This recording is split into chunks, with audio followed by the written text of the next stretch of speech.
Hi folks, Dan the Wolfman here, and I'm going to do an ASP rebuttal to a video John just did called Should a Private Citizen Carry a Backup Gun? Because I actually think his video was kind of a rebuttal and spurred on by my video yesterday that said Lucky Gunner ASP Rebuttal, 9 rounds is what you need, a minimum of 9 rounds in gun. And I mentioned that if you do carry a revolver, you need to carry a backup, and you should probably carry one anyway. Well, I think that spurred him on, and so I'm going to do a rebuttal and give you the 9 reasons to carry a backup gun. Now, in his defense, I think only 5 to 10% of you should carry a backup gun because the rest of you don't train nearly enough, and you're not following your ABCs. Always be carrying. You're not carrying 99.5% of the time anyway. You're only carrying sometimes like you're a psychic. Please give me the winning lotto numbers. Okay, so if you're very serious, you train like at least 3 times a month like I do, and you carry a gun 99.6789% of the time when you can. Here's 9 reasons why you might want to consider carrying a backup gun if you're already highly skilled. If you don't train all the time, if you're not highly skilled, if you can't shoot and move, just like most of the people with YouTube channels that only shoot red dots with a pre-prep draw holding under their shirt, and they just do this, and they say they have a 1-second draw, but anytime it's live fire, the first time cold is what matters. It's more like a 1.6, 1.7.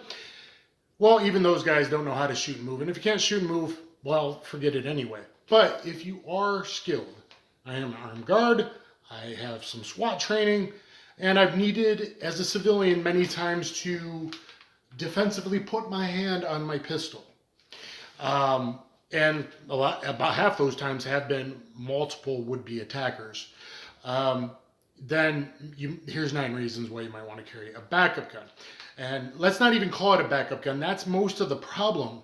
It really should be considered a secondary or an offhand or ancillary gun, because people think of it as a backup, that it must be used as the backup only, and they only give the last 2 out of 9, and those are the least important reasons. If your gun mounts or if you run it dry, run out of ammo, then you need a New York reload. Okay, those are the least important reasons. So think of it as a secondary or an ancillary or an offhand gun, because the way I think you should carry is one's accessible primarily to primary side and one's accessible to your offhand side. So reason number 1, unknown contacts and transitional spaces. The fastest gun is always the hand that's already on the gun, without brandishing, without breaking the law, without committing aggravated assault. So when you're approached by an unknown contact, hey man, can I have $1? Hey, what time is it? You know, and beggars and homeless and drugged out and ready to do evil and felons, you don't know what the unknown contact is, especially when people approach you quickly. You can put your hand on your, usually I'd recommend front offside if you're right-handed. So for me, it's left hand, offside front pocket. I've always carried that way. Or if you live in a colder state, colder weather, it could be like a snub revolver in a coat pocket, because it takes too long to get out all your layers, even if you are an appendix carrier, right?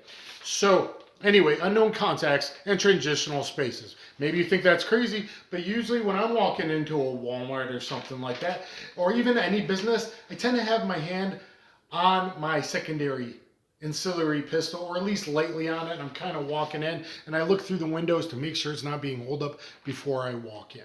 Okay, so unknown contacts, what it allows you to do is a very quick draw with your hand on your gun. You're ready to go, and you're not brandishing. Okay, you're not committing aggravated assault. It's in its pocket holster. The trigger guard is covered. You're not doing anything wrong. You're just really prepared. How prepared are you? You've prepped the draw. So for me, it's a 0.98 second draw to a headshot at 3 to 5 yards versus a 1.52, 1.55, 1.6 when I'm cold draw. I'm not the fastest. I'm getting older.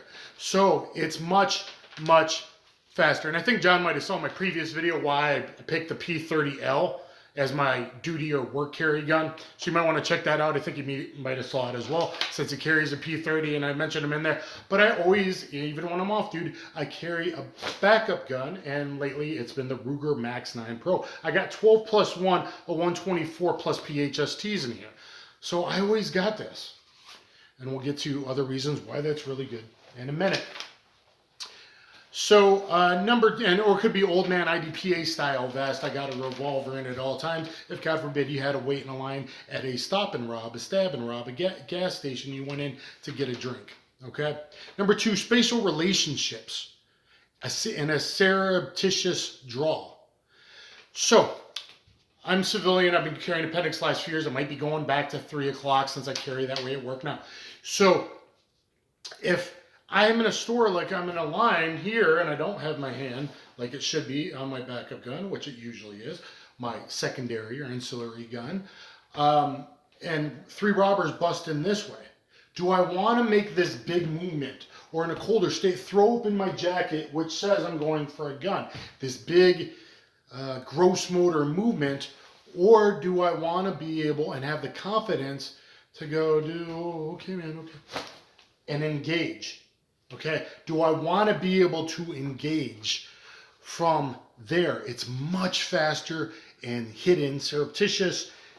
That way you don't get shot first. They already got pistols out, pointed at other people, whatever, and I can go. So spatial relationships. I don't always get to go, I am standing where with my hands already underneath my polo and I'm ready to go. That's not how real defensive gun use goes down. Number 3, faster draw. Drawing on the drop. So if it's a robbery, often civilians, they've grown up behind a car, they're hidden, and boom, at 3 yards they confront you to decide if you're an easy target or not, usually at that 3-yard distance, and they, hey man, give me your wallet, or do you got any money? And then boom, then they let you know, oh no, you're giving it to me. Okay, so I can, whoa, hey man, I'll give you my wallet, boom, and I can draw. Before his OODA loop, a second and a half usually, has to react and shoot, I can shoot him in the head in 0.98 seconds. All the time in this, and I used to carry an LCP, a snub revolver, I'm a little bit slower. That's just because the sights, the way my eyes work, probably reconfirming, but it's much, much faster, okay? And you can counter ambush faster than this 1.5 second for most of you, and cold. Even you guys that say you're 1 second, you're more like 1.6, 1.68 sometimes when you're cold, and cold shots are the one that matters, okay? And that's on a static range. It's much faster, okay? So that's much faster before they have reaction time to pull a trigger. Okay, number 4, accessibility. When your primary hand, your gun arms is shot or injured or stabbed or hit with a melee weapon, a baseball bat, whatever you were blocking, that happens a lot. Oftentimes the eyes are drawn. It's just the way it's gone in evolution. Like, you're going to get shot in the arm, you're going to get shot in the hand. Navy SEAL guy's pistol shot in his hand. And if you do force on force, you'll find you get shot in the arm, you get shot in the hand a lot. You do paintball or airsoft or whatever, or simunitions. That happens enough that I say that you got to worry about that. And then the smaller percentage, and I'm a Brazilian Jiu-Jitsu black belt. I got 4 black belts. I got a combatives and street jiu-jitsu DVD on BJJ Fanatics. So I know a lot about this stuff. I want to tell you, it's all CQB grapples. But statistically, that's really not, it's more the 3 to 5 yard distance. It's not always that 2 yards and in CQB entangled gunfight. But that could happen, right? I could be wrestling on a gun grab over my gun, and maybe I drop the mag out, only got 1 round in the chamber even. Or if you got a mag drop safety, I know this is a dead gun, he's going to take it away. I do sometimes carry a gun with a mag drop safety, and then I could draw my secondary and get to work. Okay, so accessibility. When the primary arm is injured, hurt, shot, or the gun itself is shot, which happens often. A bonus, I didn't even put that as one of them. Bonus is this gets you practicing your offhand, your offside more often. So if you do get shot in a gunfight, a lot of people almost never train their offside. It gets you working on your offhand, your offside, okay? So that's a big bonus. It makes you do something you're going to forget to do all the time because you want to feel good, look good on Insta. Number 5, if you have to take off your bigger primary pistol to go places for reasons, whatever those reasons are, you can still be very discreet with like a pocket 9 or a snub nose revolver, or maybe a max 380 if you need 380 for some reason. You can still be very discreet and still be armed in most circumstances. And that's a big, big reason. Because there's a lot of times that happens, or you go social gatherings and whatnot. Maybe if you carry a big gun like John does with a red dot on it, you know, maybe that's not as socially acceptable, or maybe there's quasi borderline. I'm not going to tell you to break the law. Know your laws. Some states, certain things are a felony. Some things, it's a second B class misdemeanor with just a ticket. So know your state laws. Number 6, you can arm someone else, a significant other, a family member, if you need to leave them. Let's say the car breaks down and you got to walk to go get help, or it's out of gas or whatever. Do you want to leave your significant other? Now, hopefully you've trained her up. Hopefully she's carrying. Hopefully there's one in the glove box locked up, or in her purse, or on her person. Well, let's say that didn't happen because you took your car, not her car, and she didn't take the right purse in real life.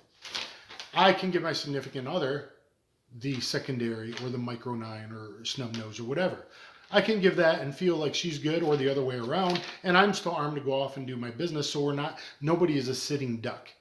Okay? Or in a mass murder event. Of course, people do mass murders with knives and trucks, and if you want to avoid those, just don't go to certain controlled cities. In fact, if you want to avoid all gun violence and the highest percentage of murders and violent felonies, you just don't go to certain cities that are controlled all by certain groups. But anyway, number 7, and I live in major cities, and that's why I've had a lot of incidences.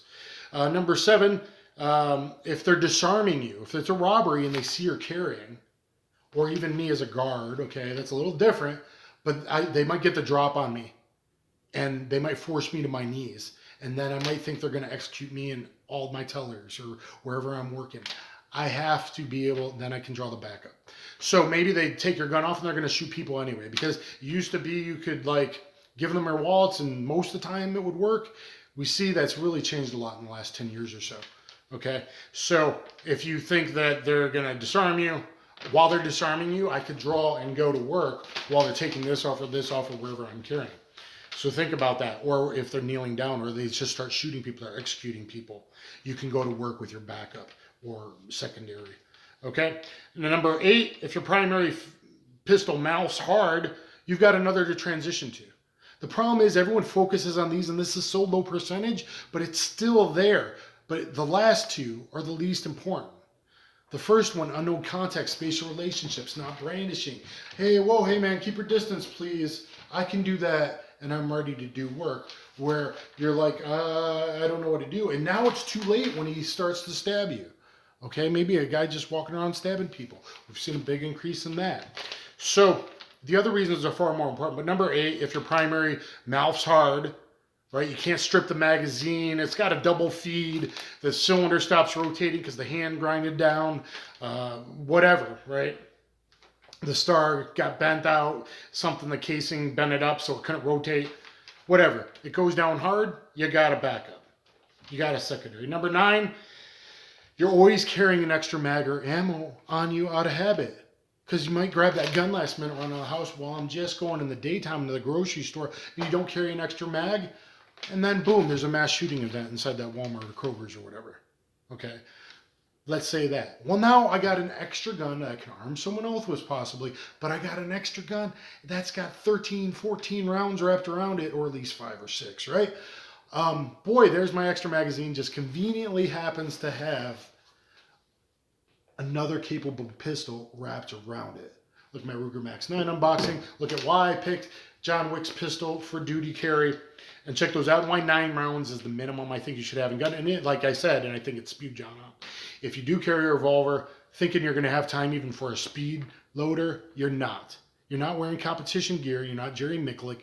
Get real. People are shooting back. You're not going to have time for all that. Maybe if you train boom, boom, boom, boom, boom, boom, boom, and you're not going to train dropping it like you should, but at least I'm pulling with the offside hand my snub. Okay? And this, you know, Pistol Pete and Jim Cerillo were successful with that. More successful with that were the Chicago Gunfighter that got in 14 gunfights, 9 rounds of 45. Were Cerillo's usual partner Bill Allard with 8 or 9 rounds of 45. In a big capable pistol, they were able to do work. Keep that in mind. I'm Dan the Wolfman. Let me know what you think in the comments down below. I think occasionally I've gotten a little attention from John over at ASP and maybe Chris and others at Lucky Gunner. And I was trained by like Detroit cops and think about Chicago and New York cops. If you're trained up, these are some reasons you might want to. Let me know what you think. Thanks, everybody. And if not, it's the Indian, not the arrow. If you're not trained up, if you can't shoot and move, if you're not all A, B zone, then